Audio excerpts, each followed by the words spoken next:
Isang nakakalungkot na balita sa mundo ng Philippine boxing. Tuluyan ng pumanaw ang makulay na karera ng former WBC featherweight champion Mark Magsayo.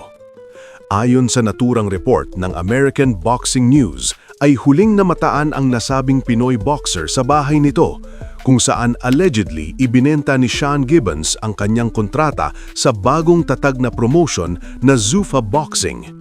Marami ang nagulat dahil sa halip na itulak si Magsayo bilang top fighter sa dating setup, may bagong plano ang pamunuan sa ilalim ni Dana White. Ang dating umaalingaw-law na sigaw ng tagumpay sa bawat laban ay napalitan ng bagong hamon at pag-asa sa pamumuno ni Dana White. Mabilis na naglatag ng direksyon ng Zuffa Boxing sa paghahanap ng mga batang mandirigma na maaaring maging mukha ng kanilang organisasyon, ngulit hindi ito nangangahulugan ng pagtatapos para kay Magsayo. Sa halip, siya ay maaaring maging susi sa pagbuo ng mga bagong boxing star habang patuloy na pinapatibay ang kanyang posisyon.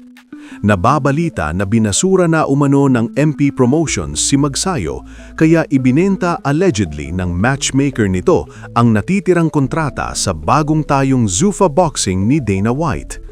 May huling habilin ang dating matchmaker ni Magsayo, huwag na huwag magpapabaya sa training upang makasabay sa mga magigiting na rising stars ni Dana White.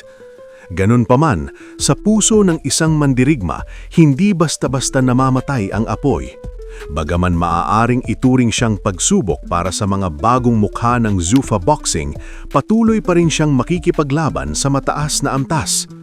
Sa bagong tahanang ito sa Zuffa Boxing, maaaring iwanan niya ang traditional na boxing setup kung saan maaaring mawalan siya ng pagkakataon na makipag-compete para sa 4 major belts ng WBC, WBA, WBO at IBF dahil hindi nakikilalanin ng organisasyon ang mga sanctioning bodies na ito at magkakaroon sila ng sariling version ng mga titulo. Bagong update. Sa pinakabagong balita noong Pebrero 2026, opisyal na pumirma si Mark Magnifico Magsayo sa Zuffa Boxing, isang bagong promotion na itinatag ni UFC President Dana White at Turki Al-Sheikh, ang chairman ng Saudi Arabia's General Entertainment Authority.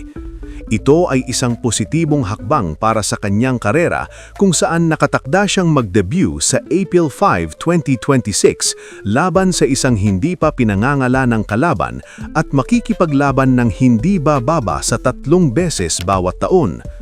Kasalukuyan siyang ranked number 2 sa Junior Lightweight Division at patuloy na nag-e-ensayo sa Wildcard Boxing Club sa ilalim ni Marvin Somodio.